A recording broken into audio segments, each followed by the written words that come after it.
비트코인 최근 흐름이 지난 10월 이후에 가격 조정을 크게 받았어요. 근데 실제 그런 비트코인을 포함한 알트코인 시장의 펀더멘탈이 굉장히 큰 문제가 있냐라고 봤을 때 그렇진 않거든요. 왜냐하면 미국의 정치라든지 뭐 ETF 현황이라든지 모든 것들은 친암호화폐 정책으로, 그리고 암호화폐에 좀 불리시한 전망으로 계속 흘러가고 있는데, 이번에 특이하게 미국 시장이 도우면 비트코인 시장도 같이 좋은데 좀 반대로 흘러갔어요. 그래서 이런 측면을 볼 때 이것은 일시적인 이벤트지 실제 비트코인의 장기 펀더멘털은 문제가 있는 그런 부분은 아니다라고 보고 있고요. 2026년에는 그래도 이제 좀 불리시하게 보면, 보수적으로 잡으면 한 15만 불, 그래서 좀 긍정적으로 더 불리시하게 하면 한 20만 불까지는 그래도 충분히 가능성이 있는 수치다라고 저는 보고 있습니다. 왜냐하면 이 원인을 좀 살펴봐야 되는데, 이 큰 조정이 어떤 흐름인가를 좀 해석해 봤을 때 10월에 이제 크게 빠진 이유는 비트코인에서의 대규모 청산 때문에 빠졌는데요. 10월에 특히 비트코인 시장이 이제 선물 시장이 하나 있고 현물 시장이 있고, 보통 일반 사람들이 투자하는 이제 업비트 같은 데 거래해서 투자하는 비트는 현물 투자죠. 비트코인을 사서 이제 홀딩하고 있는. 근데 보통 해외 거래소에 이제 선물 투자가 많이 있습니다. 그래서 실제 이제 레버리지를 써서 뭐 작게는 뭐 2, 3배수부터 많게는 10배수, 20배수, 뭐 더 많게는 100배까지도 가능합니다. 더 이상도 가능하고. 그래서 보통 이 짧은 기간에 레버리지를 많이 써서 비트코인에 이제 배팅해서 단기간 이제 수익을 내려는 투자자들이 굉장히 많아요. 그래서 그것이 또 24시간이니까 유동성도 많고, 뭐 초보부터 이제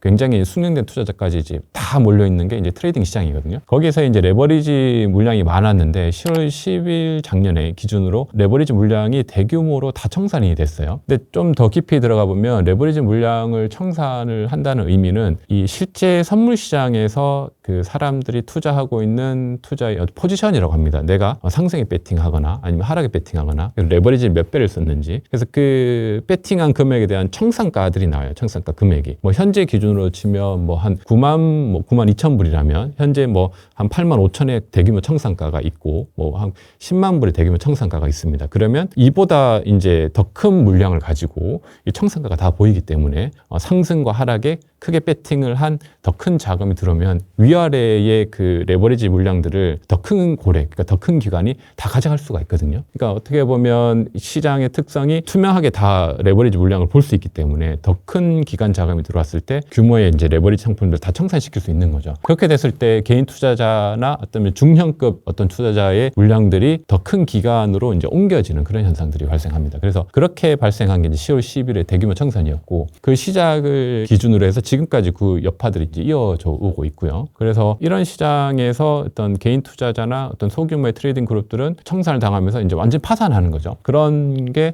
역사적으로 계속 있어 왔고, 이번에 좀 그 규모가 컸고, 그렇게 파산을 하게 되면 작은 규모, 큰 규모 어떤 중형급 규모의 기관급일 수도 있죠. 크립토 시장에서 기관급 투자자들이 가지고 있던 물량을 또 빨리 던져야 되거든요. 왜냐하면 파산을 막기 위해서. 그래서 그것이 더 비트코인 하락을 좀 부추기는 경향이 있습니다. 그래서 크게 정리해보면 이제 레버리지 물량의 청산, 그리고 그로 인한 소규모 기업들의 어떤 파산의 압박, 그로 인한 이제 물량들의 던져짐, 이 현상이 이제 있었고요. 작년에. 그래서 그것은 이제 거의 이제 마무리가 됐어요. 그리고 미국의 양적 긴축이 종료됐죠. 그러면서 유동성이 이제 많이 이제 풀릴 것으로 올해 이제 예상이 되고. 그래서 결국 이 비트코인을 포함한 암호화폐 시장은 유동성이 좀 더 민감하거든요. 그래서 그런 유동성이 올해 많이 풀릴 것으로 저는 보고 있고요. 그리고 또 하나는 이제 정책, 미국의 정책이 좀 크립토 정책 기조로 계속 많이 바뀌었습니다. 그래서 그것이 올해 마지막으로 협의하고 뭐 최종 협의 단계에 좀 와 있고, 그래서 시행되는 것들도 꽤 있을 거예요. 그래서 그런 시행들도 과거에는 다르게 미국 중심의 정책으로 이제 바뀌어 있는 그런 상황이 있고, 뭐 그 중에 하나가 뭐 ETF 같은 상품이겠죠. 그래서 비트코인 ETF를 포함해서 최근에는 뭐 이더리움, 뭐 좀 메이저 알트코인들도 ETF들이 굉장히 많이 상장이 됐거든요. 그래서 ETF가 많이 상장이 됐다는 것은 미국의 기관들, 그리고 좀 보수적인 투자자들이 ETF를 통해서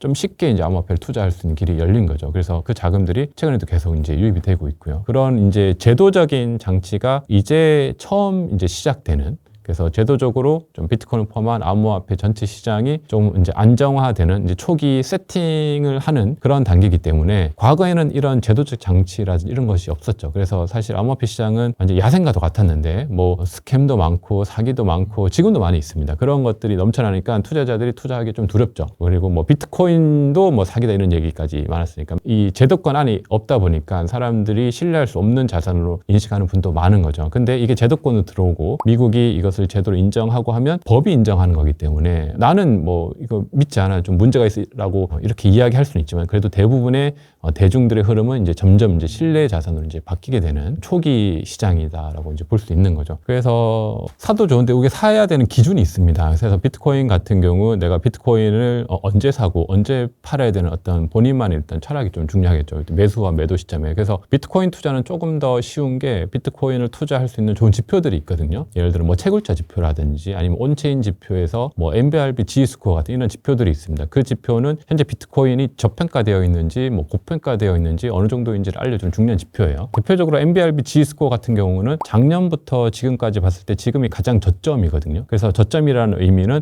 비트코인이 평균 매수가 대비해서 굉장히 저렴한 구간이라는 거죠. 그래서 보통 MBRB G스코어 저렴한 구간에 매수를 했다가 이 스코어가 굉장히 높았을 때 팔기만 해도 좋은 수익을 낼 수가 있어요. 근데 대부분의 투자자들은 오히려 MBRB G스코어를 굉장히 높을 때 샀다가 사람들이 그때 뭐 가격이 오르고 이제 비트코인 더 간다 막 이런 얘기를 많이 하니까 그때 올라타는 거죠. 고점일 때. 그렇다가 이제 비트코인은 또 변동성이 심하기 때문에 빠질 때 많이 빠지거든요. 지금 같은 경우 좀 많이 빠져 있는 상황이죠. 이렇게 빠져 있을 때 이제 그동안 이제 손실률이 크니까 이때 보통 정리를 한단 말이에요. 그러고 나면 진짜 비트코인 아니나 다를까 다시 막 올라가기 시작합니다. 그래서 그런 흐름을 반복하기 때문에 그냥 가격만 보고 비트코인을 사면 굉장히 투자자가 실수하든지 아니면 자기가 감당할 수 없는 범위 내에서 투자를 했기 때문에 그냥 손절 처리하든지 이런 이제 실수를 많이 범하게 되고요. 그래서 저는 뭐 2018년도부터 쭉 투자를 해왔는데 그렇게 뭐 개미 포함한 좀 우수한 투자자들도 그런 어떤 시장의 변동성에서 많이 떨어져 나가는 경우를 지금도 보고 있습니다. 그래서 본인만의 어떤 투자 철학과 지표를 활용한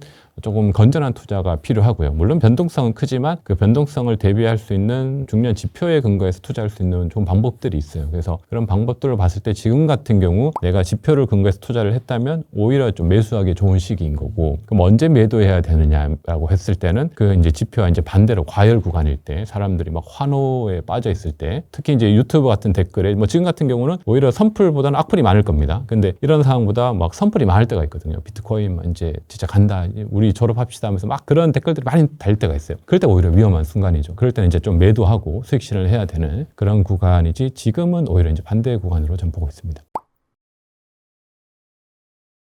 비트코인은 이제 사토시 나카모토가 이제 만들었고 뭐 사토시 나카모토는 누군지 우리가 정확히는 알 수는 없고요. 근데 이 사토시 나카모토는 개발자였고 암호학자였고 경제학적으로도 굉장히 좀 우수한 사람이었어요. 그래서 이 사토시 나카모토가 이제 처음에 비트코인을 출시했을 때 그 총 수량을 정했어요. 2,100만 개를 정했고 그것을 이제 코드에 이제 박은 거죠. 그래서 비트코인은 좀 쉽게 생각하면 어떤 코드화된 무형의 이제 자산인데 그것이 끊기지 않고 이제 움직이는 거죠. 운영되는 거죠. 근데 그것이 뭐 탈중화되어 있고 그렇게 해서 2,100만 개 를 찍었고 처음에 비트코인을 발행했을 때 비트코인이 대략 한 10분마다 처음에 이제 50개씩 발행이 됐거든요. 이제 채굴자들이 있어요. 그래서 여러 명의 채굴자들이 우리가 뭐 해시파워라고 하는데 처음에는 이제 CPU로 했습니다. 그래서 CPU의 파워를 가지고 어떤 어려운 수학 문제 같은 걸 풀어요. 주어진 문제가 있습니다. 그것을 풀어서 공정하게 한 뭐 10명에서 풀어가지고 내가 만약에 먼저 그 첫 번째 문제를 가장 빨리 풀면 내가 그 어떤 블럭을 만들 수 있는 권한을 갖게 돼요. 그럼 그 블록에 어떤 여러 가지 기록들을 하게 되거든요.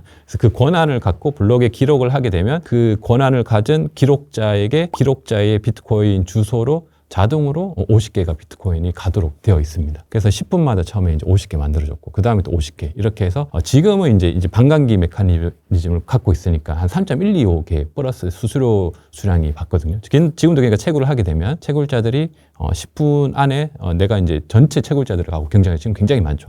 거기서 성공하게 되면 내가 3.125개를 이제 비트코인을 받습니다. 지금 뭐 원화로 하면 대략 한 5억 정도 되겠네요. 그래서 내가 채굴을 성공하면 5억 원에 해당하는 비트코인을 내가 받게 되는 거예요. 그래서 그것이 프로그램화가 되어 있어요. 그래서 그게 이제 최종 수량이 마감되는 게 2,100만 개고 2,100만 개가 최종적으로 다 유통이 되면 이제 더 이상 유통되지 않습니다. 그렇게 이제 프로그램 돼 있고 그런 프로그램 되어 있는 코드 그리고 운영 방식을 채굴자들이 동시에 다 같이 운영하는 거죠. 그래서 거기에 대한 어떤 기록들을 같이 공유하면서 비트코인이 이제 자동으로 운영되는 그런 시스템으로 되어 있기 때문에 그것을 누가 뭐 바꾸거나 변경하거나 하지 못하게끔 뭐 암호학적으로 그리고 이제 그 비트코인은 이제 뭐 채굴 메커니즘이라든지 이런 것들로 다 이제 거의 완벽하게 되어 있어요. 그래서 사실 걱정 안 하고 우리가 노후 대비해서 늙어 죽을 때까지 비트코인만큼 굉장히 장기적으로 봤을 때 뭐 3, 40, 50년 봤을 때 이렇게 안정적인 자산, 물론 지금 변동성이 크긴 합니다. 근데 비트코인을 공부를 하면 할수록 조금 더 신뢰 신뢰가 생기죠. 그래서 그렇게 공부를 많이 한 분, 그리고 적게 한 분에 따라서 비트코인을 내가 장기 투자할 수 있을지 없을지에 대한 어떤 확신, 그리고 그 투자의 어떤 성패가 결정된다고 저는 봅니다. 왜냐하면 2100만 개가 지금으로 한 2140년 정도가 이제 예상이에요. 그래서 2140년 아직 많이 남았죠. 2140년이 되면 이제 비트코인의 지금 총 공급량이 이제 종료가 되게 됩니다. 그래서 지금은 3.125 개인데 이게 4년 주기로 이제 바뀌거든요. 그래서 3.125 개니까 그 다음에는 뭐 1.7 몇 개, 그 다음에는 뭐 0.9대, 그 다음에 뭐 0.5, 뭐 0.4, 뭐 이런 식으로 계속 공급량이 줄어드는 거죠. 그래서 결국에 지금 비트코인 하나 채굴하면 그 채굴 그 채산성이라고 하거든요. 그게 실제 지금 비트코인이 한 뭐 9만 불 정도 하니까 지금은 그 채산성이 좀 떨어집니다. 내가 채굴을 하기 위해서 한 10만 불 정도 지금 원가가 들어갈 거예요. 비트코인 하나 채굴을 하기 위해서는 10만 불 투자해서 지금 9만 불 정도에 해당하는 비트코인을 얻는 거거든요. 근데 이게 반감기가 지나면 내가 똑같이 10만 불 투자하는데 얻게 되는 거는 5만 불밖에 안 되는 거예요. 그리고 이제 4년 지나면 그게 또 2.5만 불 되는 거고. 그래서 만약에 이 채굴 메커니즘과 그 시장의 생태계가 크게 변하지 않는다면 4년 주기로 해서 비트코인은 자연스럽게 공급이 줄고 우상향할 수밖에 없는 그런 구조를 이제 처음부터 이제 만들어진 거죠. 그래서 그 구조를 이해하고 있는 사람은 비트코인을 이제 장기 투자를 하는 거예요. 그래서 어차피 공급량이 줄어들고 채굴자들은 더 높은 채굴 비용을 감당하면서도 채굴을 계속 할 것이다라는 것에 우리가 좀 확률적으로 좀 배팅을 하는 거죠. 그러면 이제 시간이 지나면 지날수록 이게 계속 반으로 줄어들기 때문에 예를 들어 지금 계산해서 한 10만 불 투자해서 10만 불에 대한 비트코인을 얻는 건데 이것이 한 3, 40년 정도 지나면 뭐 물론 이제 달러 가치가 떨어지고 뭐 가치가 떨어지겠지만 10만 불 정도 투자해서 얻어갈 수 있는 게 뭐 1만 불 이하밖에 안 되거든요. 그러면 이제 최소한 한 10배 이상은 가격이 올라야지 계속 채굴자들 채굴을 한다는 이야기에 이제 수렴하게 되는 거죠.